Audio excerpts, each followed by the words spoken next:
Mekah, Madinah, mana pergi dah? Janganlah. Ada orang salah faham dia cakap dengan saya.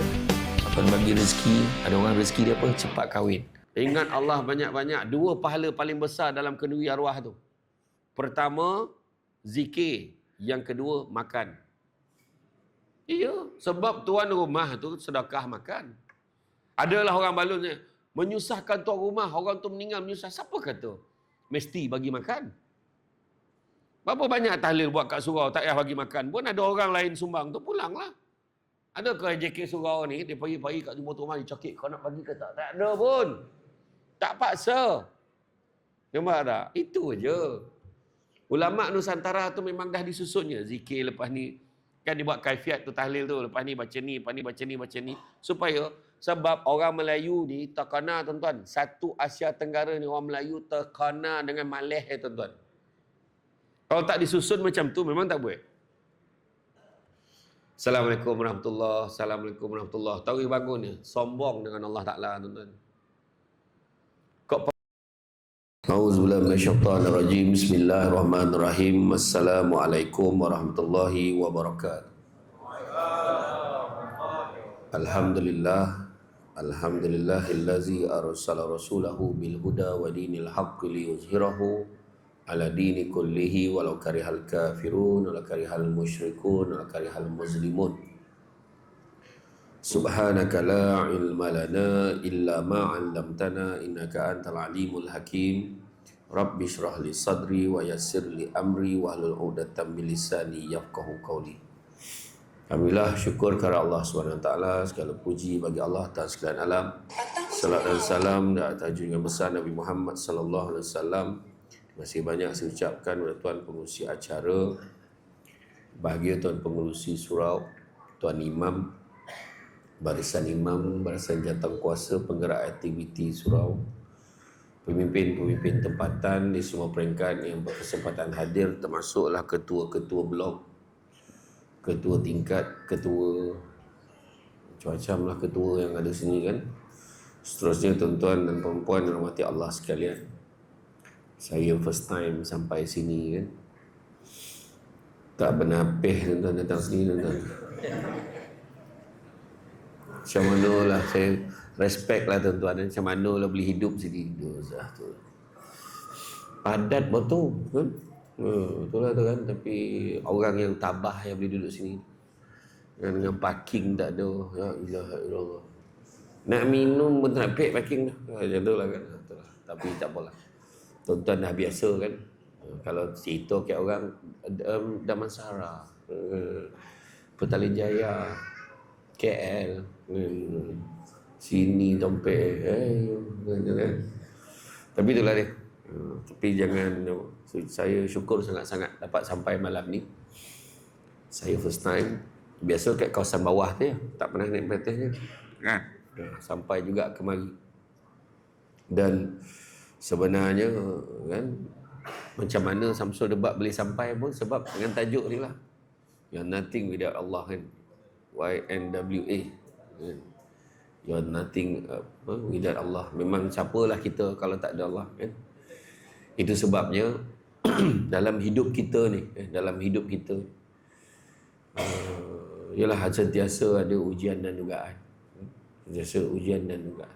Allah Ta'ala bagi tahu dalam satu hadis qudsi, Allah Ta'ala bagi tahu yang bermaksud, wahai hamba-hambaku, sesungguhnya kamu semua tersesat kecuali mereka yang aku beri petunjuk, maka mohonlah hidayah daripadaku, pasti aku akan memberi hidayah petunjuk kepadamu. Hadis riwayat Muslim. Itu sebabnya salah satu usaha nak dapatkan petunjuk ni datang majlis ilmu. Jadi di kat sini saya tak payah komplain lah, sebab saya difahamkan memang setiap malam memang macam ni lah ramai. Saya dengar macam tu lah. Ada yang terolak tu tak ada lah, tak ada kan. Tapi kuliah subuh saya dengar memang macam ni lah. Pun tak lah, tak apa, insyaAllah, mudah-mudahan kan. Kita di rumah Allah selesa dah ni sebenarnya. Ni tempat kita kan, jangan tak datang. Sebab itu sebab kita buat kuliah ilmu ni, sebab nak cari petunjuk.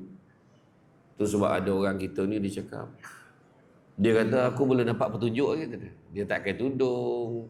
Yang jantan tu pakai short lagi kan. Orang dulu lah dia panggil seluar tu panggil seluar stern. Budak sekarang panggil pakai short.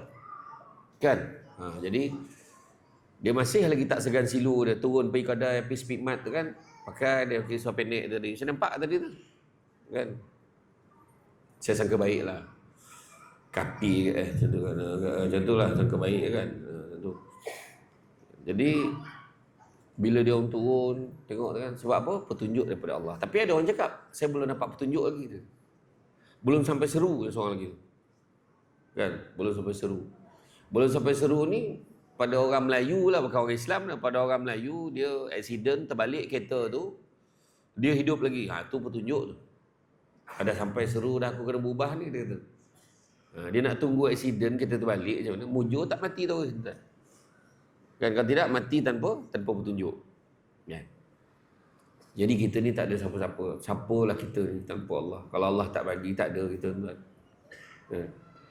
Malam tadi berapa ramai yang tidur terlalap tak sampai minta panjang umur. Pagi tadi hidup lagi. Tengok bola malam tadi kan, yang Chelsea malam tadi. Tengok pula yang seri tu kan. dengan harapan tapi yalah tak apalah kan. Tapi bila dah macam tu terlelap tak sempat minta panjang umur. Pagi tadi hidup lagi. Dan bila hidup tak ada pula yang kecil, kenapa aku hidup lagi ni? Tak ada. Nampak tak? Sebenarnya Tuhan bagi. Contoh paling senang lah tuan-tuan. Tadi bila saya datang ke sini saya singgah. Memanglah ada parking. Sikit lah kan, ruang tu boleh parking kan. Sebab apa? Sebab Allah lah orang kan tu izinkan tu ada. Kalau tak ada sampai ke sudah tak ada kan. Jadi percaya semua ni daripada Allah kan. Saya dulu selalu macam ni buat YNWA kan. Dulu selalu saya punya tagline saya letak I am for A. Biasa orang I am for you kan. I am for A. Ingat mati for Allah kan. Sebab hidup kita ni sementara ya. Sementara. Dunia ni sementara sifatnya petah lagi yang ada dalam dunia. Tu saya kata kan dalam bab hidup kita ni 5 perkara kena ada dalam hati kita. 5 perkara kena ada. Yang pertama sabar. Dalam hidup kena sabar. Yakin Allah Ta'ala nak bagi kat kita, kena sabar. Aku ni macam-macam dah buat, tak menjadi, meniaga tak jadi, itu tak jadi, kerja tak jadi. Bila nak berubah hidup aku ni? Sabar. Allah bagi rezeki kita, percayalah. Kadang Allah tak bagi kita kaya, taklah bagi kita ni, tapi cukup gaji kita. Dengan tahap duduk dekat Kuala Lumpur ni. Duduk kat KL ni, kan KL. Dengan bandar metropolitan ni, bandar raya, dekat dengan IKEA, kan. Dekat dengan The Curve, dekat sangatlah rumah I, ayat kan. Dengan tahap dia ada satu istilah tu kemiskinan relatif nama dia. Miskin relatif ni dia bukan yang miskin, bukan tak ada gaji, tapi dimiskinkan dengan kos sara hidup. Kalau dengan gaji kita kat sini duduk kat Pilah tuan, kaya-kaya tuan. Contoh macam itulah. Duduk dekat kawasan kampung ni tak pening-pening kepala, tak jam, tak apa. Okey. Kan, jadi sabar. Ada rezeki masing-masing. Itu sebabnya. Kedua, syukur. Syukur Allah bagi peluang kita. Nampak tak? Gila betul. Nampak biasa-biasa je surau ni. Kan? Panggil penceramah top 5 Malaysia. Tak, saya tak cakap saya cakap yang sebelum-sebelum. Ustaz apa tadi kan? Ustaz apa? Ustaz Zul. Ustaz Zul Ramli kan? Dahsyat-dahsyat panggil dia. Nampak macam ni kayangan kan? Surau pun nanti Bukit Kayangan kan. Ya. Bukan kaleng-kaleng kan. Saya dengar tahun depan, minggu depan panggil Fatah Amin kan, itulah. Berperkongsian sikit kan, ketabahan dia kan. Macam tu. Ya kan. Kan. Aduh, biasalah tuan-tuan. Lelaki kan. Kono balon dia kan. Sabar. Sabar. Syukur. Syukur dengan rezeki Allah bagi kat kita. Dan ketiga, percaya ada hikmah di sesuatu perkara. Ada hikmah ni. Tuhan bagi aku sakit, ada hikmah ni. Tuhan bagi. Ni tadi ada orang datang ni, pergi sembahyang sini. Dia pun terperanjat, salah ramai malam ni. Salah bila Rupa Samsul Debat datang, dia tak perasan banner tu. Kan, dia datang, dia sembahyang lah. Samsul Debat rezeki betul. Dia baru plan tadi, dia nak keluar, dia tak pernah pergi sembahyang dulu. Baru dia tahu Samsul Debat ada. Tapi tengok Samsul Debat depan-depan. Adalah seorang ni tadi, dia cakap, handsome juga ustaz ni depan-depan, dia kata. Masa bila kau tengok belakang aku? Banyak cekadak kan. Yang keempat, redha dengan apa juga ujian Allah bagi kat kita. Saya faham, tengok muka tuan-tuan, sebanyak ujian tuan-tuan duduk kat sini tuan-tuan. Masa duduk kat bandar macam ni, banyak ujian. Sabar banyak-banyak. Allah bagi ujian tu ada sebab. Allah takkan bagi kat kita, melainkan Allah tahu kita mampu. La yukallifullahu nafsan illa wus'aha. Allah takkan timpakan sesuatu melainkan sesuai dengan kemampuan kita. Percayalah. Kadang cakap, aku dah tak tahan duduk sini. Sabar, tahan. InsyaAllah. Dan begitu juga yang kelima, ikhlas. Ada lima-lima ni insyaAllah, bahagialah hidup. Kenapa manusia tak bersyukur? Kenapa manusia tak bersyukur? Ada 3 sebab manusia tak bersyukur. Pertama, manusia tak bersyukur sebab sibuk tengok apa yang orang ada sampai terlupa apa yang dia ada. Ya untunglah rumah besar, rumah godang, rumah aku sempit. Nak jalan ke dapur kan berselisih pun kena bagi gili-gili jalan. Sabar. Orang tu rumah dia besar, orang pun tak ada. Ada orang tu rumah besar, orang pun tak ada. Adalah seorang orang sunyi, betul bergema. Dia terasa masa dia duduk tingkat bawah, di rumah 2 tingkat. Dia terasa macam ada orang kat atas tu. Lah, ada orang. Sian betul perempuan. Ya Allah. Saya teringat momen ni. Kat zoo tuan-tuan. Tak, minta maaf. Tak tu. Tu jaring tu kan. Tadi gurau. Kan? Dekat tingkat atas rasa ada orang. Dan duduk atas macam ada orang kat bawah tu. Eloklah rumah kita kecil. Pandang tu nampak macam tu lah kira kan. Jadi ada hikmah dia. Nampak tak? Sibuk tengok apa yang orang ada. Lupa apa yang kita ada. Tengok kan, nak ke perempuan tu kat aku, ya Allah, nak ke perempuan tu aku lawa betul perempuan tu nak ke kat aku nak sangat kat dia. Lupa dia dah ada bini. Contoh lah kan, macam tu kan. Lupa apa yang dia ada. Yang kedua, kenapa manusia tak bersyukur? Sibuk tengok kelebihan orang lain, lupa tengok orang lagi susah daripada dia. Dan yang ketiga, ni ramai orang tak bersyukur kerana sibuk menyatakan apa yang dia ada hari ini adalah hasil usaha gigih dia. Aku strategi, aku ada ni, aku melabur dekat sini, tu sebab aku berjaya. Salah. Kita berjaya sebab Allah izin. Ingat tu. Kita berniaga tak jadi, dia berniaga jadi. Sebab apa? Allah izin. Dia kata, aku usaha, tu sebab aku berjaya. Habis orang yang tak berjaya ni tak usaha juga. Tapi belum berjaya. Pukul berapa? Pukul 4 pagi dia dah bangun, bawa lori hantar barang. Sampai pukul 8 pagi dia tukar pakai uniform jadi pengawal keselamatan. Pukul 6 petang dia pakai t-shirt, dia pakai apron, ambil upah basuh pinggan kat restoran tu. Pukul 10 malam baru balik, anak semua dah tidur. Kan? Tak cukup usaha ke orang ni? Usaha, tapi Allah belum izinkan dia macam kita. Mungkin macam tu. Ada orang tu, nyanyi 2-3 lagu. Habis cover bil sebulan. Dia nyanyi 1 lagu je. Ada orang tu, dia cantik tak? Tu. Yang dia tunjuk, dia design rumah tu, langsir macam ni, sofa macam ni. Sofa langsir, bukan pakai duit dia pun, dia tunjuk. Dia nak macam ni, dia nak macam ni. Konsep zap, kayu-kayu. 25,000, 50,000 bayar dia untuk satu rumah. Dia tunjuk je. Ni macam ni. Langsir macam ni, konsep macam ni. Lah, sonang betul buat duit. Yang seorang tu, melukis je. Macam arwah pakcik saya dekat CM dulu. Uncle Jack arwah. Dia melukis gambar potret, pam, 10,000. Tapi nak siapkan gambar potret tu seminggu lebih, 2 minggu jugalah dengan cat minyak dia apa semua kan. Memang gambar real, hidup lah gambar tu. Saya pernah lah cakap dengan dia. Senang cik kan. Cik lukis-lukis, pek 10,000. Dia pun ambil bros cat tu. Kau cat tengok. Cubalah, cuba baik tu. Dia tak yo pula. Kan.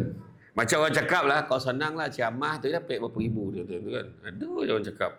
Wah, saya pun tak tahu ni bayar berapa malam ni, mana saya tahu. Saya tak pernah ambil tahu tuan-tuan. Orang deal dengan PA saya ke apa semua. Alhamdulillah macam tu je lah tuan-tuan. Iya. Saya kuliah subuh bayar RM70 pun ada lagi tuan. Okey je. Kan? Tapi dah setuju tu janganlah dikurangkan. Macam tu lah kan. Kan? Dah.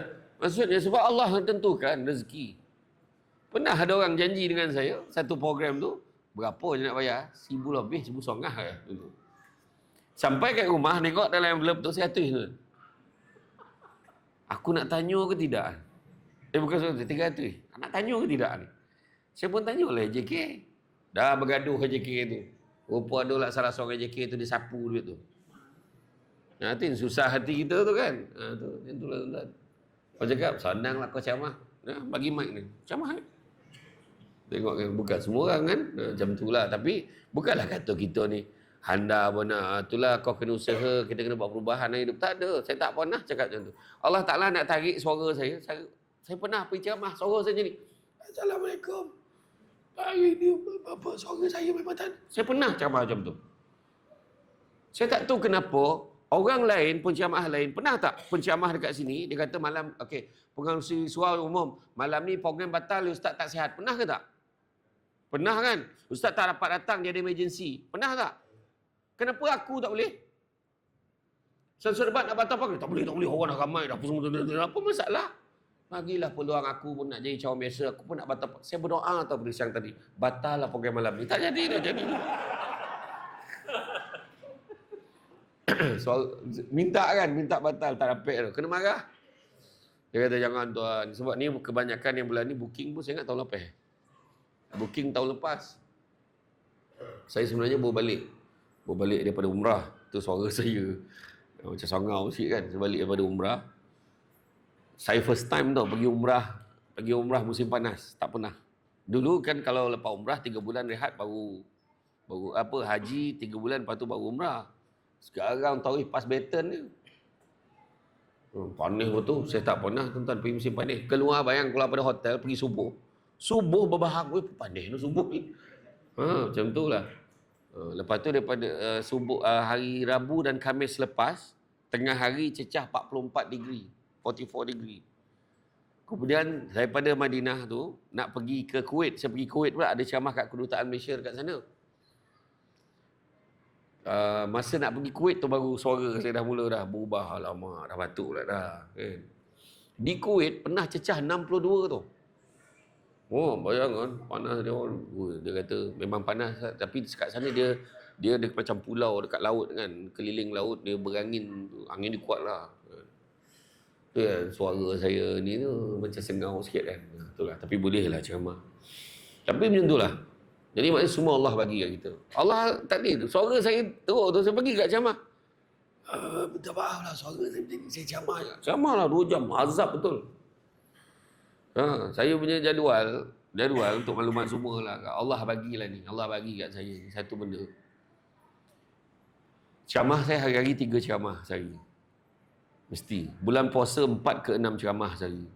Sebab saya, semua tajuk saya. Sampai kan, saya pun bayangkan saya kena ceramah dekat SPRM tajuk integriti. Bukan dia ke patut ceramah tajuk tu kat aku. Macam tu.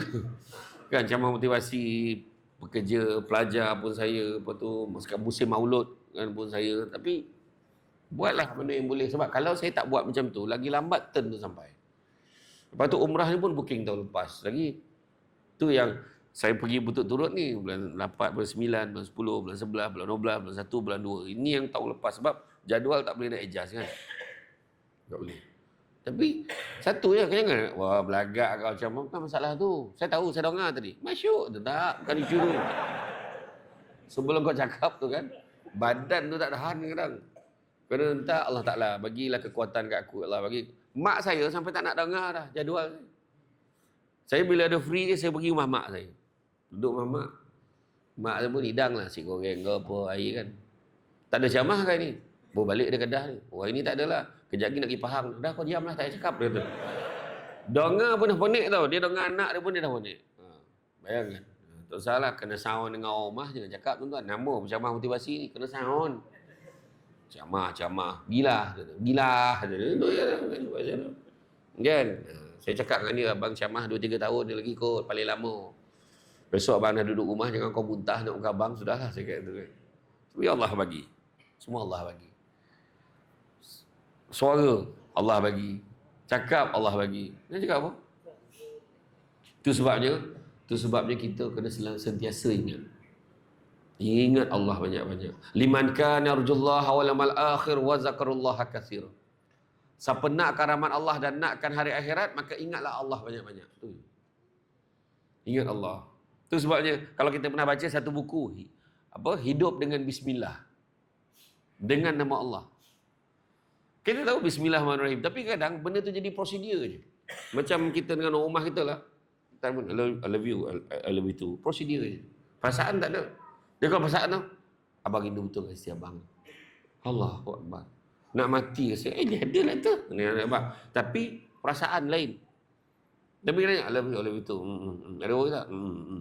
Gitu. Prosedur je. Macam tu kat Bismillah. Ada orang Bismillah jadi prosedur je. Bismillahirrahmanirrahim. Dia automatik. Bismillah. Bismillah, hidup Bismillah. Tetapi sebenarnya sepatutnya kena ingat. Bismillah tu mulakan dengan mana Allah supaya kita ingat Allah. Start engine kita. Bismillah. Saya ingat ada seorang sahabat daripada Pakistan. Saya setiap kali hari Ahad, 2 minggu sekali, saya akan berceramah kuliah subuh mingguan. 2 minggu sekali. Saya ceramah di surau Taman Raudat Riyad. Raudatul Jannah ke belum? Tak ada, surau Taman Purba Ampangan. Di Ampangan. Habis je tu, saya akan singgah pasar Ampangan. Beli roti pound. Saya beli nasi lemak untuk sarapan kat rumah lah. Untuk kat rumah tu makan. Dekat satu hamba Allah yang sahabat saya kata Pakistan ni tadi. Saya jemput. Tak tahu kenapa. Semua orang suka beli kat dia.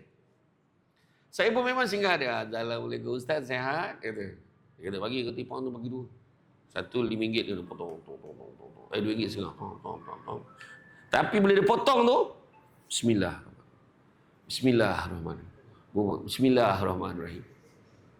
Nampak? Dia jadikan dalam kehidupan dia. Rupa-rupanya saya lepas dia. Saya baru tahun lepas je tahu. Saya dah berapa tahun dah beli dengan dia, baru tahu. Rupanya dia tu hafaz Quran. Dan orang memang suka beli kat dia. Tak tahu kenapa. Ramai kot orang yang naik motor ni jual. Orang beli kat dia. Hidup dengan Bismillah. Hidup dengan ingat Allah banyak-banyak. Kadang lupa. Baru apa sikit, lupa ke Allah Ta'ala. Ada mula rasa, handsome tak aku? Lupa dia. Kan? Macam, kalau rasa dalam blog ni, siapa yang paling kaya sekali? Lagak. Kan? Allah uji muda dengan tua, sehat dengan sakit, lapang dengan sempit, hidup dengan mati, kaya dengan bukan dengan miskin. Allah uji kaya dengan kecukupan. Ada orang kaya tapi tak cukup-cukup. So, hiduplah dengan ingat Allah banyak-banyak. Faham ke tak faham tu? Faham ke tak? Jadi sekianlah ceramah hari ni. Sebab dah faham kan? Kau susah mana ceramah tu tak ada lah. Tapi makna kata, hidup kita ni, memang kalau tak ada Allah, tak ke mana kita. Ya, tak ke mana kita. Ada seorang lelaki, seorang abid, dia beribadah selama 500 tahun. Kemudian tiba-tiba Allah Ta'ala bagi tahu dia, masuklah kau ke dalam syurga dengan rahmat aku. Apa dia cakap? Ya Allah, aku tak nak, ya Allah. Dia cakap macam tu. Aku tak nak rahmat, ya Allah. Boleh tak kau masukkan aku dalam syurga dengan ibadah aku yang 500 tahun tu? Biar orang tahu, dia tu. Oh, dia ni masuk syurga sebab ibadah 500 tahun. Lepas tu Allah Ta'ala buat apa? Allah Ta'ala cungkil biji mata tu. Allah keluarkan mata dia tu. Dia kata, kenapa ya Allah? Maka Allah Ta'ala beritahu apa? Sesungguhnya ibadah kamu yang 500 tahun tu tak boleh nak tebus rahmat sebelah mata aku bagi kat kau. Nampak tak? Dengan rahmat Allah kita boleh bahagia. Dengan rahmat Allah kita boleh sihat. Dengan rahmat Allah kita boleh masuk syurga. Nampak tak? Kita dalam dunia ni nak kerja 3 je. Pertama, kerjalah hidayah. Yang kita sebut petunjuk tadi. Hidayah. Kerjalah hidayah supaya yang kerja hidayah ni yang supaya dapat beza mana buruk dan mana baik. Orang yang tak ada hidayah, benda buruk rasa baik, benda baik rasa buruk. Saya pergi ke luar negara, saya ceramah di Australia, ada jumpa dengan rakyat Malaysia, ada yang mengadu, ada masalah anak-anak dia, sampai sekarang dia minum arak. Bila kita tanya, dia kata dia minta saya doakan anak dia supaya dapat bahagia, dapat jodoh yang baik, kan? Sebab sampai sekarang tak nak kahwin. Dia takutlah sebab dekat Australia tu pula ada yang jenis yang legebird pun ramai. Legebird bukan ladybird tau, legebird. Kita tak boleh sebut kan, live kan kena ban pula. Kan? Legebird. Kan? Lahir-lahir senapang, dah besar sibuk nak jadi perempuan. Faham tak? Macam tu lah. Macam tu lah kan. Jadi petunjuk tu tak ada. Dia tak ada apa, dia rasa okey je. Yang seekor tu kan, dia cakap, saya akan buktikan nanti saya boleh mengandung tu. Kan ada satu Allah kan. Perempuan normal takkan cakap macam tu. Perempuan tak ada, malahan dia takut kalau dia tak mengandung, dia akan mengandung. Hey, pregnant je. Macam tu je. Mana kan? Tahu dah besar perut kan? Mana ada? Siap tunjukkan ini period. Apa benda tu? Masalahnya orang tu, orang ni 9 dah tu. Saya tak sebut nama siapa kan? Nak sebut nama siapa? Pak saudara saya kenal keluarga dia tu. Dia pernah tanyalah, adik kau tu laki ke, perempuan ke, khunsa ke? Kompom jantan. Cakap apa? Kau nak tipu siapa? Yang seekor tu kan, dah elok-elok KLIA pakai jubah, tiba-tiba depan Kaabah pakai telokong. Tak pening kepala. Tapi dengar muka orang Malaysia lah, orang Thailand ke Australia macam tu lah. Tu yang tadi dia sibuk tadi, dia kata dia risau anak dia takkan kahwin macam mana tu, tolonglah doakan. Saya tanyalah. Dia dari segi sosial dia macam mana? Okey tak? Dia jaga tak? Semayang tak? Lepas tu dia minum arak tak? Kalau mak ayah boleh cakap macam ni, alah dia minum pun yang biasa-biasa sikit-sikit dengan kawan dia. Macam mana? Macam mana tuan-tuan? Kan? Jadi macam mana? Tak ada petunjuk lah tu. Kalau ada petunjuk dia tak macam tu. Ada satu hamba Allah ni yang bawa saya round Melbourne masa tu. Dia cakap, Ustaz, saya dalam tahun depan saya nak balik Singapura dah. Dia orang Singapura. Nak balik Singapura. Tak tahan Ustaz duduk sini, saya tak boleh kontrol anak saya. Bahaya. Kalau nak kemewahan datang sinilah dia kata. Tapi kalau nak akhirat saya kena bawa balik. Dia kata yang tu. Risau. Tu yang saya tak nak duduk kat Melbourne dengan Australia ni.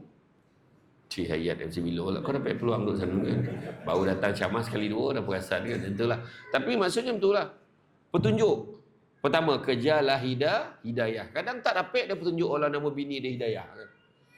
Jadi petunjuk ni nak beza benda buruk, benda baik. Jadi supaya tak dapat beza. Kalau tidak kan buruk rasa baik, baik rasa buruk. Beli nombor ekor tak ada rasa apa. Dia berburak ni jadi tu. Anak kau berapa orang? 5 kau, 3 kau. Belum ada rezeki lagi kau, 2. 5302. Jadi tu. Tembak kono pula tu. Dah kono tu satu hal. Siap belanja orang surau, korang hajar tu. Kan? Jadi, dia tak ada rasa apa. Ingat tak masa PKP tu? Kan ada dia buat petak kan? Kita buat lukis petak untuk letak sejadah tu kan? Supaya jarak semayang kan? Waktu maghrib dia semayang kat petak 02. Waktu isyak dia petak 18. 0218. Gila betul tuan-tuan. Dia tengok nombor seekor ni. Hari ni aku belanja birthday aku. Setiap bulan betul birthday kau. Bahaya tuan-tuan. Bila main nombor ni, bila Allah bagi. Ada orang tau, dia main kena je. Kita pun cuba lah. Cuba kan. Cuba masuk. Tak pernah kena pula. Macam mana dia senang nak kena? Bahaya tuan-tuan. Itu pula Allah tak nak kat dia. Maksudnya istidraj. Istidraj ni Allah bagi sesuatu biar dia senang, biar dia kaya, dia duit supaya dia jauh lagi daripada Allah. Yang tu kita takut. Nampak Yang kedua yang kita kena kejar apa? Selepas hidayah kejar apa? kejarlah maghfirah, kejarlah keampunan daripada Allah. Minta ampun dengan Allah banyak-banyak. Kita ni banyak dosa. Siapa yang alhamdulillah? Siapa yang berani yang kat tangan? Alhamdulillah. Setakat bulan Oktober ni belum ada dosa lagi. Tolong kat tangan. Yang angkat tangan tu pun berdosa dah sebab tak sedari dia berdosa kan. Tentu ada dosa. Tadi ngumpat dah. Samsul dapat lambat. Semenjak keluar TV ni lambat ni. Ni seorang tu lah. Bukan orang sini kan tempat lain. Saya ingat saya camah kat Ijuk dulu saya ada Azia masa tu. Azia tu ada lagi. Ada tim office saya pakai. Dia dah cecah 400,000 lebih kilometer dah. Azia, saya sayang betul kata Azia. Oh jangan main-main, leather seat siap dengan reverse camera.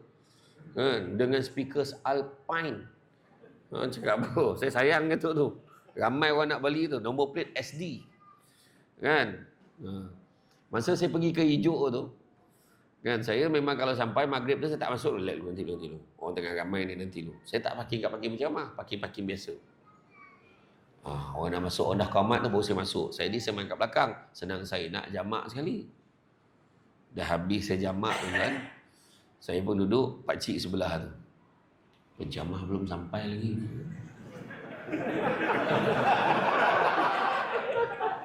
Aku salah masjid ke apa? Saya tanya penjamah siapa pakcik? Samsul Debat. Dia duduk sebelah saya. Dia cakap penjamah Samsul Debat lah. Dia tak perasan ke aku siapa. Saya baru nak cakap dia tambah lagi. Sejak keluar TV ni memang lambat datang. Aku pun diam. Saya tak adalah. Saya balik tu saya diam lah. Saya diam. Lepas tu orang masjid nampak saya. Nak start lah macam tadi kan. Nak start. Saya pun bangun lah. Saya pun salam pakcik. Saya pergi dulu. Nak start ceramah lah. Dia pun pandang. Sampai kat meja tu saya pandang pakcik tu dah tak ada. Balik dia tuan-tuan. Dia kan. Tu belum cerita lagi. Saya masa pergi ceramah dekat Kuantan. Naik Azia juga. Dalam perjalanan tu berselumak kereta. Gorak awal pagi dengan ulet, dengan lumpur apa semua kan. Sampai dekat sana kau pergi basuh dulu kereta ni. Biar elok sikit. Okey bos. Bos sampai kan bos masuk dulu. Saya pergi cuci kan saya datang balik. Okey lah. Saya turun dekat lobi tu, saya camah untuk TM tu, Telekom TM. TM Kuantan. Saya turun dekat lobi hotel tu, hotel butik Kuantan tu.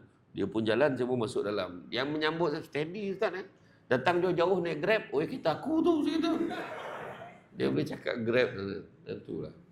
Jadi dalam yang bab kedua tadi, maghfirah, minta ampun dengan Allah banyak. Ya Allah, banyak dosa aku, Ya Allah. Ampunkanlah dosa aku, Ya Allah. Apa yang kita cakap. Kan? Takut kita tuan-tuan. Kalau mati dengan dosa ni takut. Ya Allah, janganlah. Kan? Kejarlah maghfirah, minta ampun dengan Allah banyak-banyak. Macam mana cara nak minta ampun? Istighfar banyak-banyak. Kan? Astaghfirullah. Sahabat pernah tanya, kaifan astaghfir ya Rasulullah? Macam mana cara nak istighfar? Nabi ajar astaghfirullah, astaghfirullah, astaghfirullah. Senang kan? Kalau rajin lagi, astaghfirullahalazim. Nak azan dulu ke tak? Astaghfirullahalazim. Rajin lagi. Rajin lagi. Astaghfirullahalazim. Allazi la ilaha illa wal hayyul qayyum wa atubu ilaih. Kau rajin lagi. Astaghfirullah. Innallah kana tawwaba. Rajin lagi. Allahumma anta rabbi la ilaha illa anta khalaqtani wa ana abduka wa ana ala ahdika wa wa'dika mastata'tu. A'udzubika min syarri ma sana'tu abu laka bi ni'matika alayya wa abu bi dzambi faghfirli fa innahu la yaghfiru dzunuba illa ant. Penghulu segala istighfar. Astaga Nabi tak ajar. Ya, tuan-tuan beritahu. Astaga. Dia tengok drama sinetron Indon ni kan. Astaghfirullah, astaghfirullah, astaghfirullah. Apa kelebihan istighfar, tuan-tuan? Istighfar ni, contohlah. Disiplinkan diri kita istighfar 1000 kali sehari. Ada bulan. Banyak pula. Tak, buat selepas subuh 200, lepas zuhur 200, lepas asar 200, lepas maghrib 200, lepas isyak 200. Senang ke? Astagfirullah, astagfirullah, astagfirullah, astagfirullah. Astagfirullah, astagfirullah, astagfirullah. Jangan risau sekejap je. Astagfirullah, astagfirullah. Tak sampai 2 minit, 3 minit settle. Astagfirullah, astagfirullah, astagfirullah. Apa yang bagus pasal istighfar? Dekat catatan amalan kita istighfar ni tadi, Allah akan perintahkan malaikat untuk padam dosa kita ni. Yang dosa biasa. Dosa-dosa ni padam. Katalah hari ni ada 50 dosa. Kita buat 1000 istighfar. Padam 50 dosa. Ada balance berapa? 950. 950 ni buat apa? Malaikat akan buka muka surat semalam. Buka muka surat satu lagi. Buka muka surat. Tu sebab kena rajin istighfar. Ini kadang orang perempuan istighfar bila time terperanjat baru istighfar. Astaghfirullahalazim. So bila balik dapat sekotol tuan-tuan. Nak tunggu terperanjat baru istighfar macam mana tuan-tuan? Kan? Astagfirullah. Minta ampun dengan Allah banyak-banyak. Itu sebab bila terbangun malam kan minta ampun dengan Allah.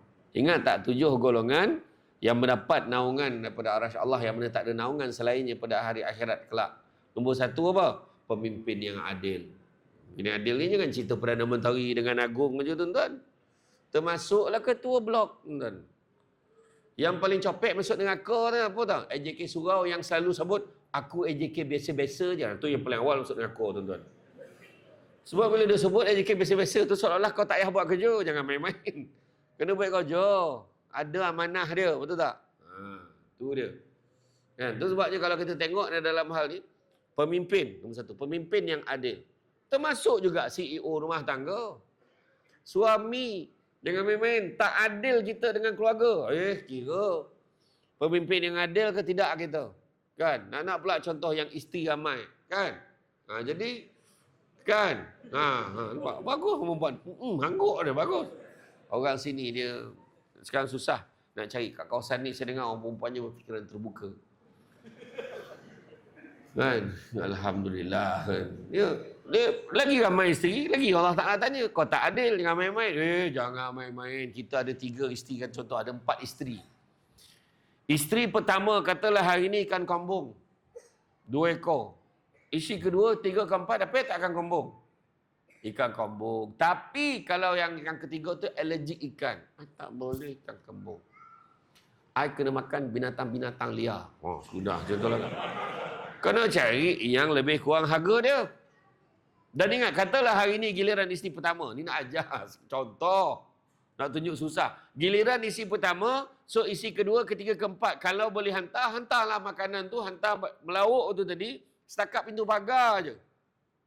Seingat ni arwah Datuk Ismail Kamus pernah sebut ni. Melangkah je masuk kat pagar rumah nombor 2 tu, kan, dah tak adil dah. Sebab, kalau hari ni turn isteri pertama. Isteri kedua kau nak hantar lauk je. Isteri kedua okey lagi. Abang, singgahlah kejap. Abang kena adil. Makin besar nombor itu, makin payah. Isteri ketiga, abang, kejap aja. Kau jangan macam-macam. Aku nak hantar lauk je ni. Hantar lauk. Isteri keempat dia tak cakap macam ni. Tak masuk. Tak masuk ke? Sampai hati abang kan. Ayolah, kejap je lah. Kejap je dah tak adil. Ada banyak lagi lah. Adil ni meletakkan satu kena pada tempatnya. Nampak tak? Tak semestinya beli kereta Alphard habis semua kau belikan Alphard. Tak. Kenapa kau beli Alphard tu? Sebab yang ni anak ramai. Rajin dia beranak. Yang seorang ni 2 tahun sekali, 3 tahun, 4 tahun, 5 tahun sekali baru beranak. Okeylah. Tak payahlah kereta besar-besar mana. Faham tak? Satu kena pada tempatnya. Tapi kalau ada yang tak adil, kena tuan-tuan. Habis. Pemimpin yang adil. Kedua. Nantilah kita hurailah tu tajuk lain ya. Yang kedua. Orang muda yang sibuk beribadah kepada Allah. Macam malam ni. Kan ramai anak-anak muda datang ke surau. Termasuklah yang mewarna kat luar tu. Kan? Itu salah satu cara nak tarik budak-budak datang ke surau. Bagus. Nampak? Kedua, anak-anak muda menyibukkan dirinya beribadah kepada Allah. Ketiga, orang yang hatinya terpaut pada masjid. Pergilah ke mana pun. Daripada sini, bila balik kampung, pergi ke mana, dia tanya, pergi rumah anak dia pun dia tanya, masjid dekat tak? Tolong hantar ayah pergi masjid, anak semayang kat masjid juga. Hati terpaut pada masjid. Keempat, orang yang diajak, orang yang bercinta, berkasih sayang, bertemu kerana Allah, berpisah kerana Allah. Dia sayang bini dia pun kerana Allah. Bukan sebab lain. Bukan kerana nafsu. Nampak tak? Kelima, orang yang diajak berzina oleh perempuan yang cantik dan kaya tapi ditolaknya kerana takut pada Allah. Bukan maknanya perempuan buruk dan miskin boleh. Kalau dah kaya dan lawa pun kau tolak, yang buruk lagi tak selera, faham? Yang keenam, orang yang bersedekah tangan kanan bagi, tangan kiri tak tahu, makna merahsiakan sumbangan dia. Itu golongan yang dapat tu. Tangan kanan bagi, tangan kiri tak tahu. Itu sebab, tapi kita jangan ambil alih kerja Allah Ta'ala dengan kerja malaikat, tuan-tuan. Allah Ta'ala maha mengetahui. Dalam Quran dan surah Baqarah beritahu, kalau kamu memberi secara terang-terangan supaya dapat memberi contoh yang baik pada orang lain, maka dia baik buat kamu. Tapi kalau kamu memberi secara rahsia sembunyi-sembunyi, maka ia lebih baik buat kamu. Jadi dua-dua baik. Tapi paling baik, rahsiakan. Kita pun nampak contoh, nampak Ustaz Abid Liu. Dia bagi sumbangan ke orang kan. Ada orang cakap, ni konten ni. Dia nak tunjuk ke orang. Mana kau tahu dalam hati dia? Jangan kita nak cakap pasal orang. Kan? Tu dia. Tak tahu dalam hati orang, jangan kita nak ambil alih. Netizen kita ni paling power dalam dunia tu. Netizen di Malaysia dapat ranking ke-5 dunia kategori cyberbully. Israel pun koyak. Dia membalon, banyak sampai orang bunuh diri, tuan-tuan. Gila betul. Netizen Malaysia kalau membalon, ya Allah Akbar.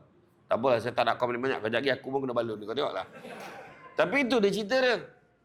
Tangan kanan bagi, tangan kiri tak tahu. Sebaik-baiknya rahsiakan. Tapi kalau orang tu bagi, contoh kali termasuk dalam surau je. Tabung kena tabung. Udah pakai QR aja. Tak kisahlah. Kalau orang tu masuk, ada tabung. Terus pergi masuk duit dalam tabung. Dia pergi masuk duit dalam tabung, ada orang lain nampak. Dia kenapa jadi orang pertama supaya orang lain nampak? Mudah-mudahan ada pahala tambahan untuk dia.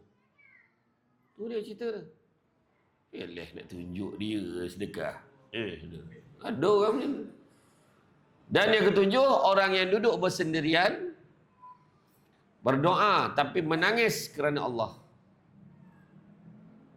Dia duduk bersendirian, dia menangis kerana Allah Ta'ala. Ini pun dapat naungan daripada arasy Allah. Nampak 7 golongan.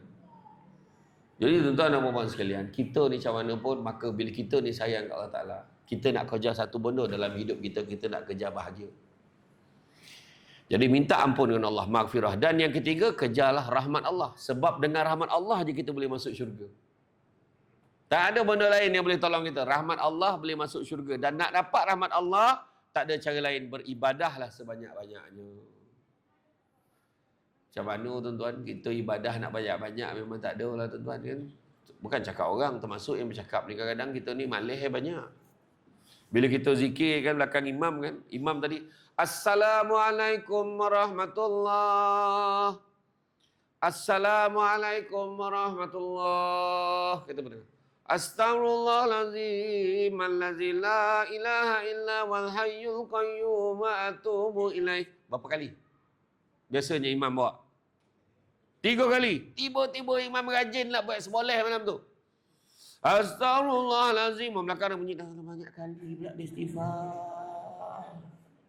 Dia pun marah, kan aku dah cakap kau jadi imam, kau bagi dia jadi imam pal. Dia marah dia. Banyak sikit dia. Tahlil arwah. Buat kedui tahlil kan bila meninggal ke, tak kisahlah, ataupun kita nak buat kedui. Saja panggil orang buat kat rumah, buat kat surau ke, buat kat rumah ke. Kan? Tuan-tuan. Berapa lama tahlil ni biasa? Berapa lama biasa tahlil? Setengah jam dia settle kan. Tuan-tuan nak tahu tahlil lama, tuan-tuan pergi Suamban tuan-tuan. Lepas tu pondok arwah Syekh Murtada dulu tak ada pendek-pendek zikir tuan-tuan. Dah hilang-hilang lutut baru doa tuan-tuan. Rabbi shfina min kulli da wa afina minal bala. Rabbi shfina min kulli da wa afina minal bala. Ya Rahman, Ya Rahim, Ya Rahman, Ya Rahim, Ya Arhamar Rahimin, salimna wal muslimin. Ya Latif, Ya Latif, Ya Latif, Ya Latif. Maknanya sampailah situ. Afdalul zikri fa'lamu annahu la ilaha illallah. Wih, dah hujung dah ni. Tak ada tuan-tuan. 1000 kali balon ni. La ilaha illallah, la ilaha illallah, la ilaha illallah. Soalan tu dah penik soalan tu. Doa pun dah samut-samut kaki tuan-tuan. Tapi bila fikir balik, cuba cakap. Kalau kita duduk rumah sendiri, belum tentu kita buat banyak tu, betul tak? Tapi orang sini tak, saya nampak tadi, dia naik tangga, astagfirullah, astagfirullah. Saya nampak tadi, la ilaha illallah yang seorang budak tu tadi. Masa nak datang ke surau tadi. Agaklah tuan-tuan. Macam tu lah. Tu sebabnya ada orang marah kan. Ada orang marah. Ni saya cakap dia, ada yang marah ni, komen ni. Sudahlah tahlil ni, Nabi tak buat, semua masuk neraka. Yalah, yang tahlil ni semua masuk neraka. Yang duduk kat kedai mamak, yang tak buat apa, tak semayang, tak apa, semua syurga tu. Kan ayat yang baca awal tadi surah Al-Ahzab ayat 21, liman kana yarjullaha wal yawmal akhir wa zakarullaha katsira. Siapa nakkan rahmat Allah, nakkan hari akhirat, maka ingatlah Allah banyak-banyak zikir, banyak-banyak zikr tu, ingat Allah. Tu sebab kita baca ingat Allah banyak-banyak. Dua pahala paling besar dalam kenduri arwah tu. Pertama zikir, yang kedua makan. Iya, sebab tuan rumah tu sedekah makan. Adalah orang balunnya menyusahkan tuan rumah, orang tu meninggal menyusah. Siapa kata mesti bagi makan? Berapa banyak tahlil buat kat surau, tak payah bagi makan pun ada orang lain sumbang tu, pulanglah. Adakah JK surau ni, dia pagi-pagi kat jumpa tuan rumah, dia cakap kau nak bagi ke tak? Tak ada pun. Tak paksa. Nampak tak? Itu je. Ulama Nusantara tu memang dah disusunnya. Zikir lepas ni, kan dibuat kaifiat tu tahlil tu, lepas ni baca ni, lepas ni baca ni, baca ni, supaya sebab orang Melayu ni terkena tuan-tuan, satu Asia Tenggara ni orang Melayu terkena dengan maleh tuan-tuan. Kalau tak disusun macam tu memang tak boleh. Assalamualaikum warahmatullahi, Assalamualaikum warahmatullahi. Tahu bangun ni sombong dengan Allah Taala tuan-tuan. Kok pemalih sekalipun paling tidak lepas bagi salam, paling tidak istighfar 3 kali. Yang paling ringkas astagfirullah, astagfirullah, astagfirullah. Doa tuan-tuan. Minta, jangan sombong. Minta Allah, ya Allah, Allahumma barik lana fima razaqtana wa qina azabannar walhamdulillahil alamin. Paling ringkas sekali doa. Doa apa tu? Siapa cakap tu doa makan? Allahumma barik lana, ya Allah berkatilah kami fima razaqtana, kata rezeki kami, wa qina azabannar, dan jauhkanlah kami pada azab api neraka. Mana makan? Kau doa faham pun tidak. Tapi jangan baca kuat-kuat. Slow-slow je. Astagfirullah, astagfirullah, astagfirullah. Allahumma barik lana fima razaqtana wa qina azab. Budak sekolah tu terang, dah makan. Dia betul. Budak kocik tu pula sound pakcik tu. Pakcik dah tua pun doa makan. Nasihan dia tu lah. Sabarlah aku kan. Budak tu tak tahu. Tapi sebenarnya kalau nampak lembaga yang pelik-pelik pun nampak lembaga lah. Tu doa yang paling baik sekali. Kau nampak hantu lah apa semua kan. Nampak baca ala-ala Samsul Yusuf, baca macam filem Munafik 2. Allahumma barik lana fima razaqtana wa qina azabannar. Lari dia. Sebab apa? Hantu tu cakap, gila dengan aku nak dimakan dia. Hantu pun tahu tu doa makan tu. Aduh. Bukan sebab dia takut dengan ayat tu, nak dimakan aku. Doa makan macam mana tu kan? Macam tu lah tuan-tuan. Dan begitu sebabnya maknanya ibadah banyak. Dan bila Allah Ta'ala ni, kita jadi center. Kita nak kejar bahagia. Dalam hidup jangan sibuk nak kerja kaya, tapi kejarlah bahagia. Kerana satu hari nanti kita akan sadar bahwa semua perkara boleh dinilai dengan harganya. Nabi sebut apa? Anak-anak Adam kalau diberikan 2 lembah emas, nescaya dia akan minta lembah yang ketiga. Tak pernah cukup tuan-tuan. Tak pernah cukup. Tuan-tuan nak kaya berapa tuan-tuan? Berapa lama?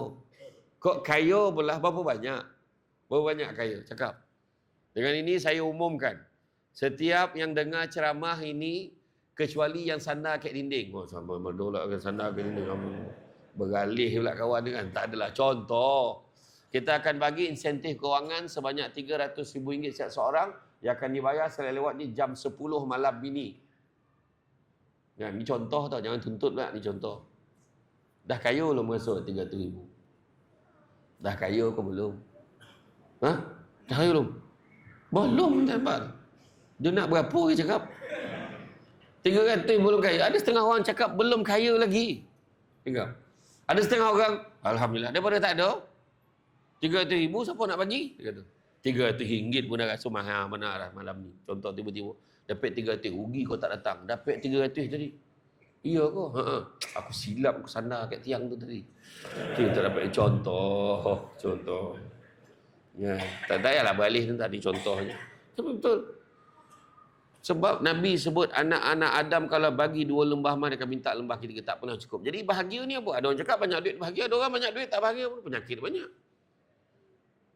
Rumah besar, kereta besar, bini besar.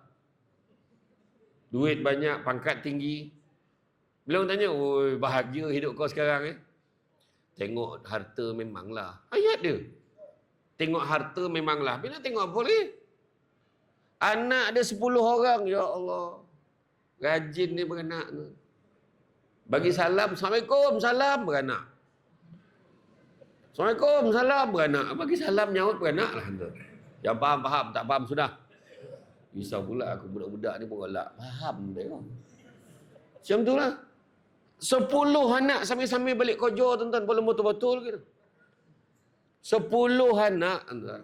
Wih, ramai anak kau bahagia betul hidup kau. Tengok anak memanglah. Mana tengok apa? Tak bahagia lagi dia 10 orang anak tu. Nampak tak? Jangan risau tuan-tuan, jangan risau. Beranak je ramai-ramai. Jangan takut. Jangan sangsi. Sekejap budak ni besar. Tiba-tiba dia dah tinggalkan kita punya apartmen ni. Kan? Rumah makin besar, orang makin tak ada. Anak seorang-seorang keluar. Tapi bila dah besar, baru kita tahu nikmat dia. Nampak tak? Setiap masuk 25 bulan, mak yang hantar mesej dalam grup family. Sekarang telah masuk 25 bulan. Masih ada anak-anak yang belum bank in duit bulan ini. Lepas tu ada hashtag, sila abaikan notis ni sekiranya bayaran telah dibuat. Bagi lo tu, mak ada tu tuan. Treng. Anak 10 orang, seorang 500, tak 5,000. Contoh lah. Kan? Rupanya ada hikmah dia. Tu je kata.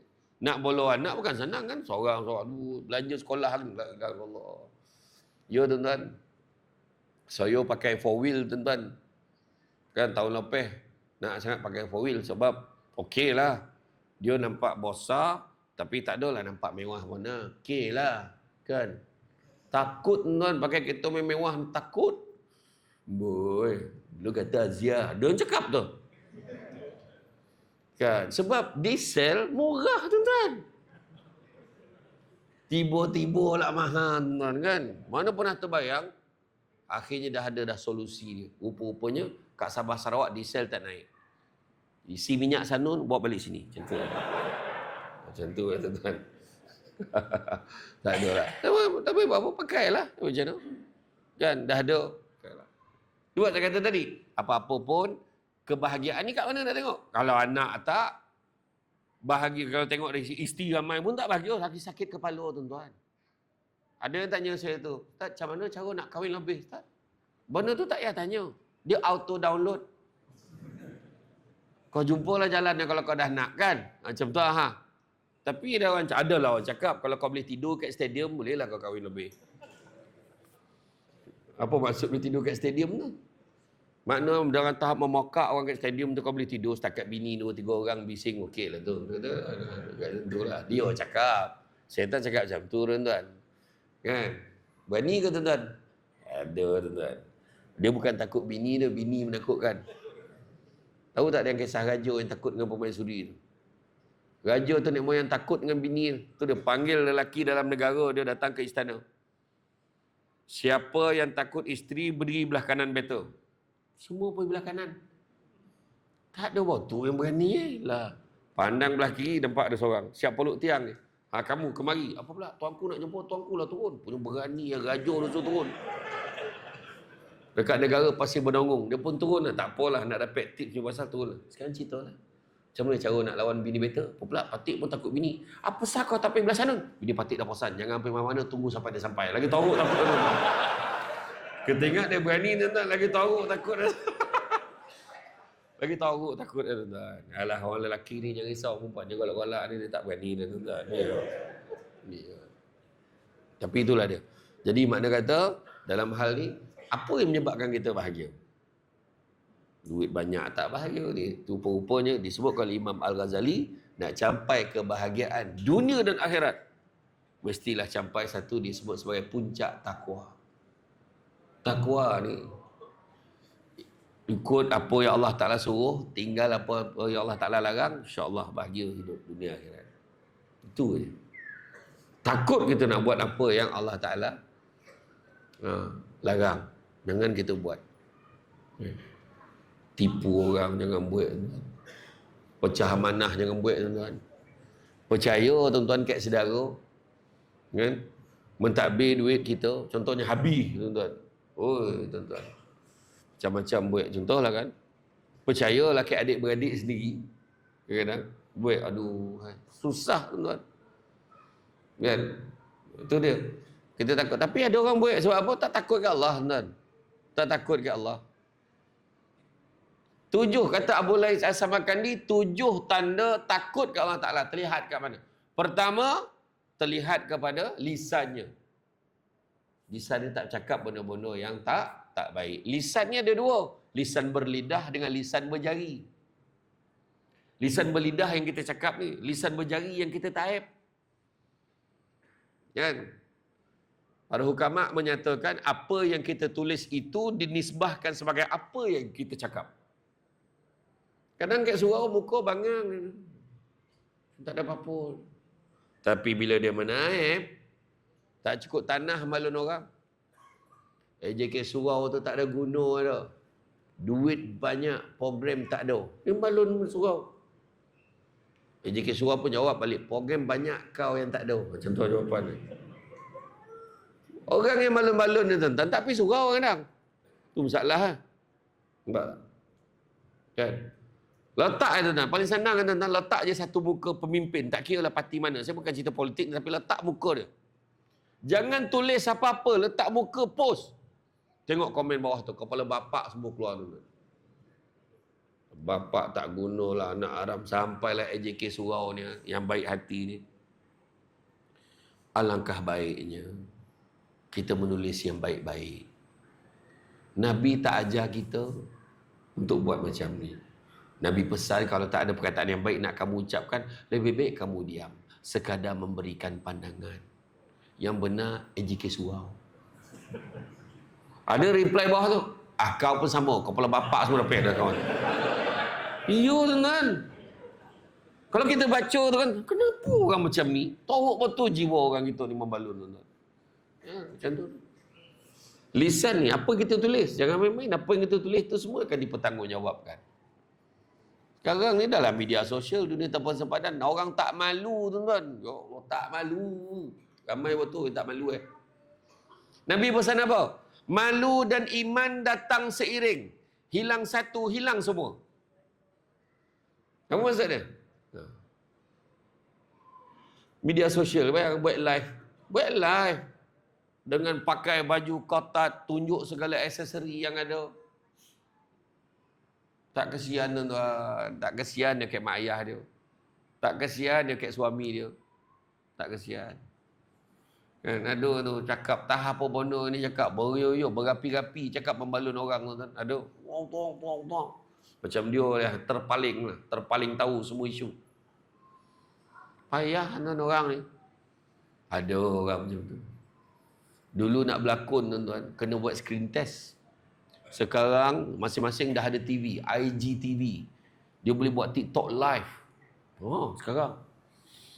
Ada seorang budak tu tingkatan ompek, dia boleh buat live sikat rambut dia. Sikat rambut buat live. Sambil baca komen.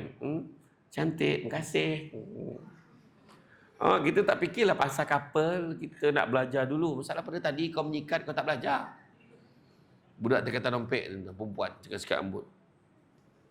Saya ni pula tengok satu-satu live ni. Tokan Datuk Kazim live. Mari menyusun seroja.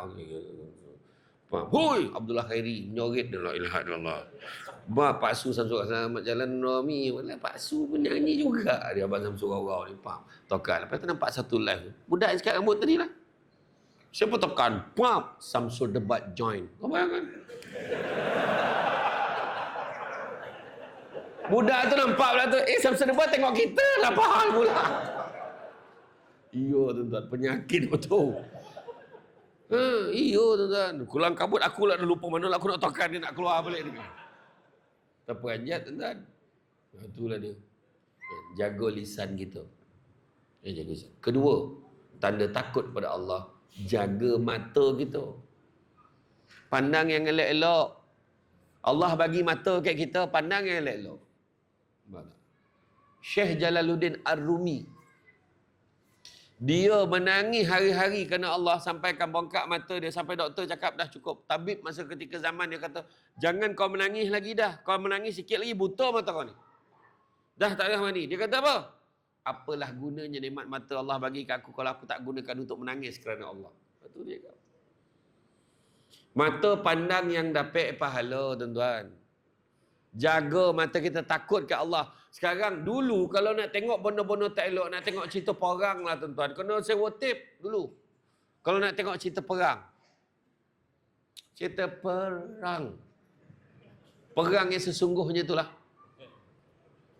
Allah, kau faham ke tak faham? Cerita yang telanjang tu lah. Payah warna pula Dulu orang sampai sewa tape, sewa CD, player. Sekarang tak payah. Semua kat ujung jari. Ada orang tua tu. Dia tekan. Makin laju jantungnya sebab dia tak pernah tengok. Ya Allah, ya Allah, ya Allah, ya Allah, ya Allah. Sekali tu satu benda yang unsangkable. Dia ternampak, Allah, jantung tak boleh terima tuan-tuan. Tumbang, tolong peh, video play.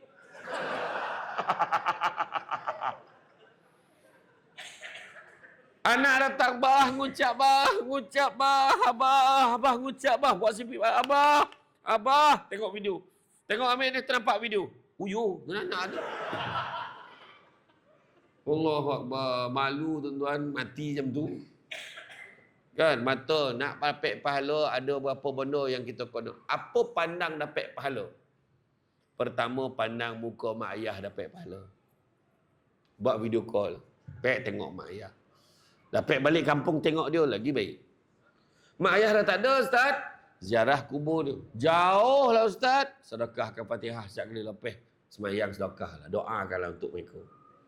Satu. Yang kedua, pandang apa dapat pahala? Pandang suami, pandang isteri dapat pahala. Dengan satu syarat, pandang suami dan isteri sendiri. Laki orang kau pandang berapa? Bini orang lawa, Ustaz, memang. Sebab dia tak ada dalam rumah kita. Dalam rumah kita tu dia tak lawa-lawa mana dia. Dia pakai baju binatang, pakai rambut kombang. Kita pun tengok, ya Allah, makhluk apa ni. Macam tu kan. Itu sebabnya. Tapi kat luar lawa dia. Nampak tak? Pandang isteri. Tu sebabnya kalau kita tengah duduk dekat sofa tu, pandang isteri kita tengah lipet kain. Pahala. Allah, isteri aku. Kombang dah rambut dia. Yang isteri tu tengah lipet kain, nampak suami tololap kat sofa, kan tak berbaju, kan plekat, tak ada protection. Contoh kan?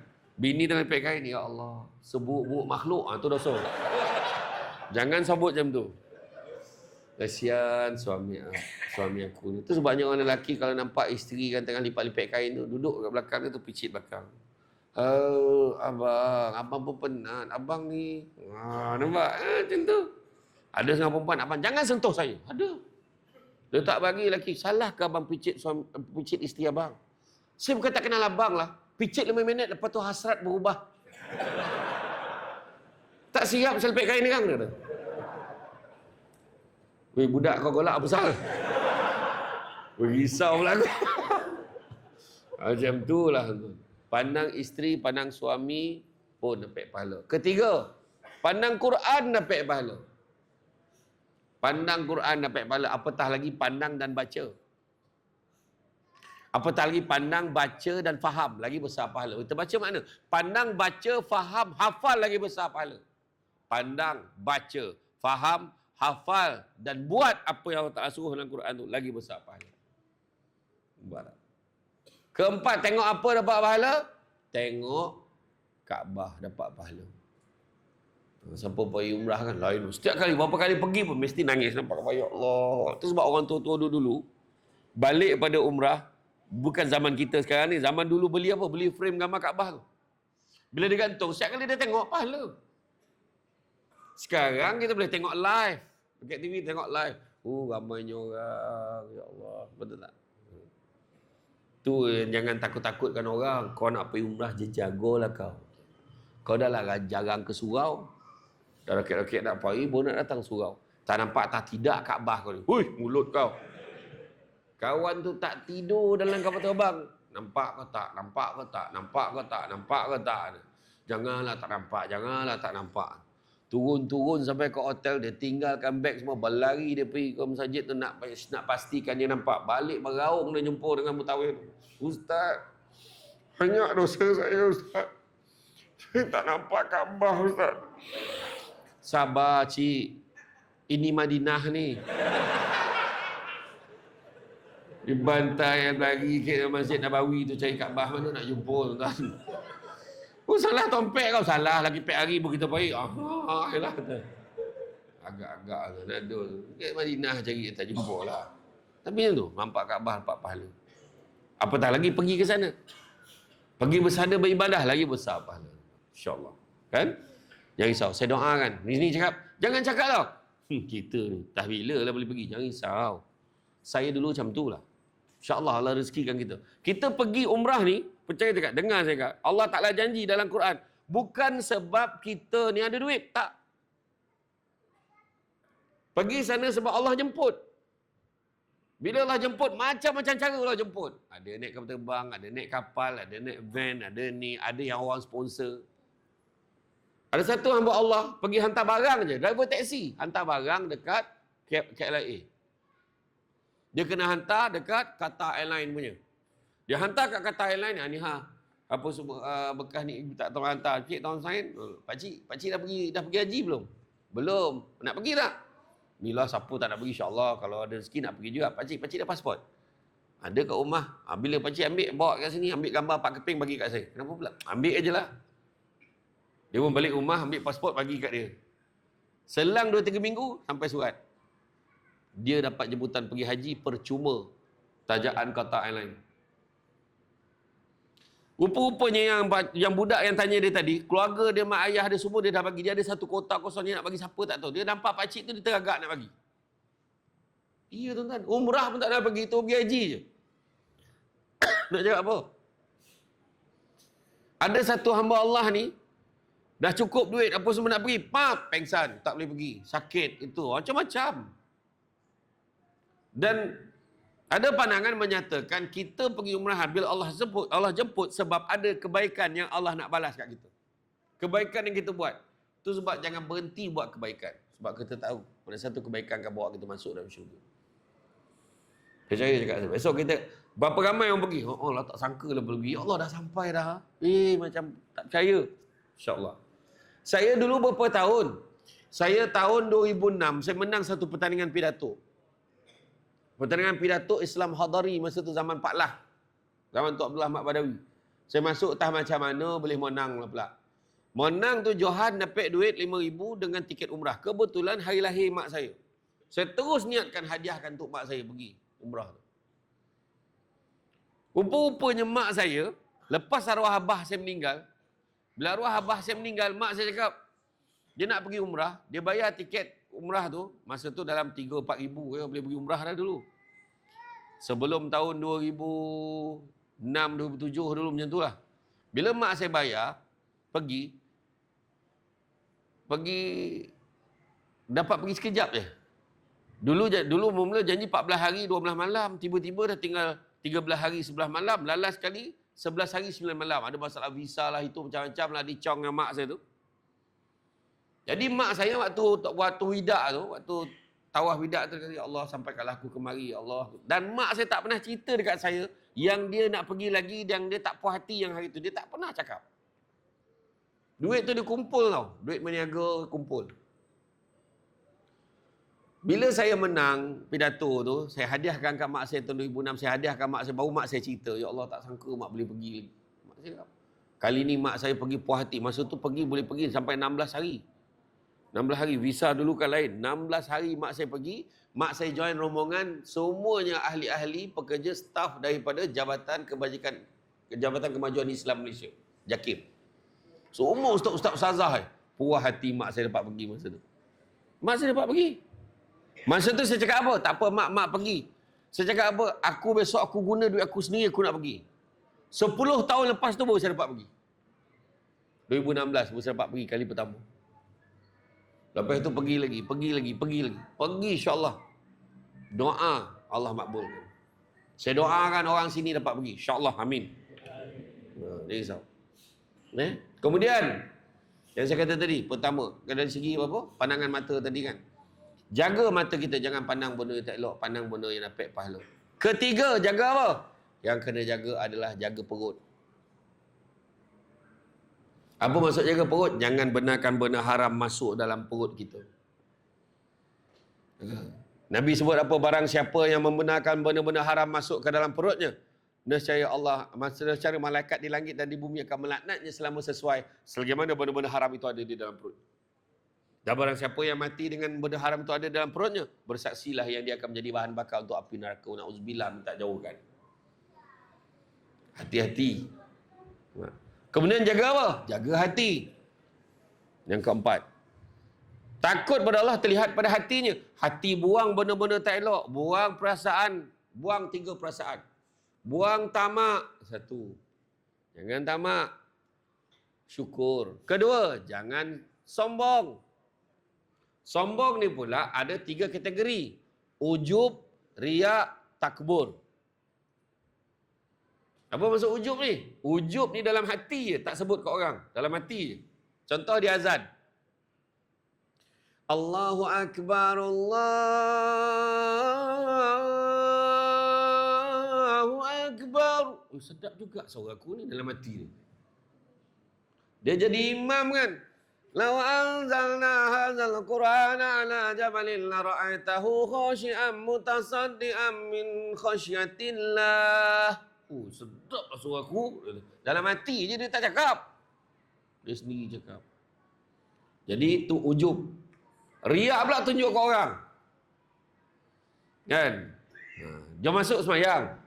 Bayangkan kalau satu perbuatan dia boleh ada tadi. Dia masuk semayang. Tak ada orang lah. Dah berapa hari dah aku paling awal. Tu ujub dalam hati. Dia pun semayang. Allahu Akbar. Bismillah. Terdengar bunyi sliding door orang masuk. Berbunyi dia semayang. Bismillahirrahmanirrahim. Biar orang dengar dia tu semayang. Yang ketiga dia tanya orang, kau perasan tak siapa yang paling awal datang surau kita setakat minggu ni? Kau perasan tak? Siapa lagi engkau lah? Itulah tu, aku pun rasa aku lah tu. Takbur namanya. Ujub, riak dan takabur. 3-3 boleh ada pada satu orang. Yang main sombong. Nabi pesan apa? Takkan masuk syurga orang yang ada kesombongan dalam hatinya walaupun sebesar biji sawi. Sombong pasal selipar Jepun gila tu. Selipar ni tak ada kat Malaysia ni. La ilah, tahu tu panggil kau. Selipar ni beli kat Mekah. Menantu aku belikan. Banyak benda nak beli, selipar beli. Tengok kan. Ya, boleh tengok. Jangan pegang boleh, jangan pakai. Yelah, aku tengok aja. Made in Taiwan. Apa bondo kan. Contoh lah kan. Nampak Jangan sombong. Dan yang ketiga, jangan dengki. Dengki bahasa Melayu, bahasa Arabnya hasad punya toruk kat Malaysia ni dua-dua pakai. Hasad, dengki. Apa maksud dengki? Dengki samalah artinya seolah-olah kita mempersoalkan apa yang Allah dah tentukan untuk orang lain. Jangan. Ya. Tu hati. Dah 4 kan? Seterusnya yang kelima, terlihat pada apa? Tangannya. Tangan buat benda-benda yang baik. Kan? Tangan buat benda-benda baik, sedekah. Tadi dah ada QR. Mana QR? Mana QR tadi? Budak tadi bawa QR tadi. Dah jalan dah QR tu. Scan, masuk kan. Bila scan ni, pap. Berapa amount? Zap. Dia ada. Kalau pagi-pagi tu. Kan Nabi kata, kalau siapa nak dimurahkan rezekinya, jangan tinggalkan 2 amalan ni, kata Nabi. Pertama, jangan tinggal solat sunat 2 rakaat sebelum subuh. Dan kedua, jangan tinggalkan sedekah subuh. Buat. Ambil nombor akaun bank dekat sini. Nombor akaun surau ni bank apa pakai? Bank Islam. Nombor akaun ni 05 012 02 033 8212. Syamsul Amri Ismail. Laju betul bagi nombor akaun sendiri. Laju betul hafal pula ada akaun surau ni. Tak ada akaun saya. Masuk dalam akaun surau tu. 050 nombor akaun. Bank Islam. 05, 01 bla bla bla bla, 0578, pam. Masuk. Description. Wah. Doakan saya kaya. Doakan saya murah rezeki. Doakan dapat jodoh. Doakan keluarga saya bahagia. Abadan abada. Oh. Amount RM1. Itu salah tu. Tangan amount dia RM1 lah. Dia punya karangan bukan main lagi. Nak senang modal tak nak keluar tu masalah tu. Keluarlah lebih sikit. Dia bila bagi kan dalam surah Ali Imran ayat 92 Allah Taala beritahu belum sempurna kebajikan seorang mukmin selagi mana kamu tidak menginfakkan sebahagian pada harta yang dicintainya. Belum sempurna kebajikan seorang mukmin selagi mana tidak diinfakkan harta sebahagian pada harta yang dicintainya. Yang kita cinta tu kita kena bagi. Lalu QR ataupun lalu tabung, kita pun cek dalam poket ada dua line. Satu RM5, satu RM50. Mana yang paling kita sayang? Yang tu kita bagi. Saya memang tak sayang, Ustaz. RM50 tu. Tu saya bagi RM1 tu. Kau nak tipu siapa? Kau cakap. Kan? Saya tak tahulah saya habiskan RM50 tu kejap lagi. Dia kata tu. Kan? Tapi itu. Jadi mana kata sedekah tu. Jangan lupa amalkan. Jadi mana kata, sekarang ni tangan kita ni buat benda-benda baik. Sebabkan Syamsul Rebat nak datang, insyaAllah kita akan adakan gotong royong perdana di surau pada hari Ahad. Jangan risau, muka yang sama datang.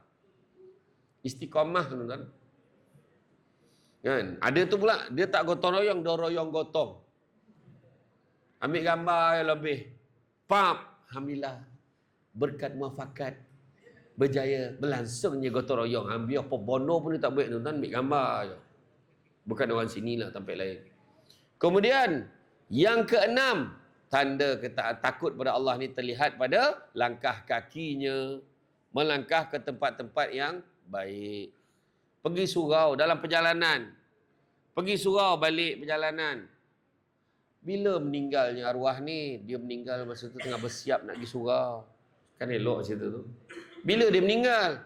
Masa perjalanan ke surau. Bila dia meninggal? Tengah semayang kat surau. Bila dia meninggal? Bawa balik tang surau. Kan elok. Masa bila meninggal? Dekat pusat refleksologi. Amoy tu baru pegang dia. Mati dia. La ilaha illallah. Malu tuan-tuan. Malu dengan Allah Ta'ala. Malu besok dibangkitkan pada masyarakat. Semua akan ditayangkan balik perangai gitu tuan-tuan. Jangan kita buat Dan begitu juga yang ketujuh. Tanda kita takut pada Allah terlihat pada ketaatan kita kepada Allah dan Rasul. Jadi tuan-tuan dan puan-puan sekalian, jangan kita siapalah kita ni tanpa Allah. Itu sebabnya kalau kita buka, jangan risau, kita ni banyak dosa. Kan saya kata tadi, kita ni banyak dosa. Nak ke Allah tak lampunkan aku, sangka baik dengan Allah. Jangan putus asa dengan Allah. Dalam surah Az-Zumar ayat 53. Ni berita baik untuk semua. Bacalah surah Az-Zumar ayat 53, tengok makna ni. Kan? Baca. Qul ya ibadiyallazina asrafu ala anfusihim. Allah Ta'ala beritahu. La taqnatu min rahmatillah. Innallaha yaghfiruz dzunuba jami'a. Innahu huwal ghafurur rahim. Dalam ayat Allah Ta'ala beritahu. Qul ya ibadiyallazina asrafu ala anfusihim. Wahai hamba-hamba yang melampaui batas. Mengaku tak melampaui batas kita ni? Ya. Melampaui batas. Ala anfusihim. Ke atas diri mereka sendiri. Tu yang ubah jantina ni. Macam-macam operate. Pergi ke Thailand tuan-tuan. Potong dia punya senapang. Buang dia punya lato-lato. Tuan-tuan ingat. Bukan semua survive tau. Ada yang bila potong tu pendarahan tak berhenti. Mati tuan-tuan. Dia dah sign dah. Exclusion clause tu. Kalau jadi apa-apa, zap. Dia bertanggungjawab sendiri. Mati. Dilambakkan sekali dengan mayat-mayat dekat sana. Dah lah hina tuan-tuan. Dibakar tuan-tuan. Ada. Berapa ramai yang pergi Thailand tak balik-balik tuan-tuan? Ya. Kuliah ibadiyal lazina asrafu ala anfusihim. Wahai hamba-hamba yang melampaui batas atas diri mereka sendiri. Allah Ta'ala beritahu. Allah sambung dalam ayat tu. La taqnatu min rahmatillah. Jangan putus asa dengan rahmat Allah. Ingat tu. Innallaha yaghfiruz dzunuba jami'a. Sungguhnya Allah nak ampunkan dosa-dosa kesemuanya. Innahu huwal ghafurur rahim. Sungguhnya Allah Maha Pengampun lagi Maha Penyayang. Itu sebab jangan putus asa, minta ampun dengan Allah. Aku ni banyak dosa, nak ke Allah tak ampunkan aku? Memang tak ampun kalau kau fikir macam tu. Ya Allah ampunkanlah dosa aku, ya Allah ampunkanlah dosa aku tahu ya Allah aku banyak dosa, ya Allah. Minta sungguh-sungguh, ya. Jadi tuan-tuan dan puan-puan sekalian, saya faham cara pandang tu, saya faham. Renung tepat pandang, saya faham sangat. Insya-Allah.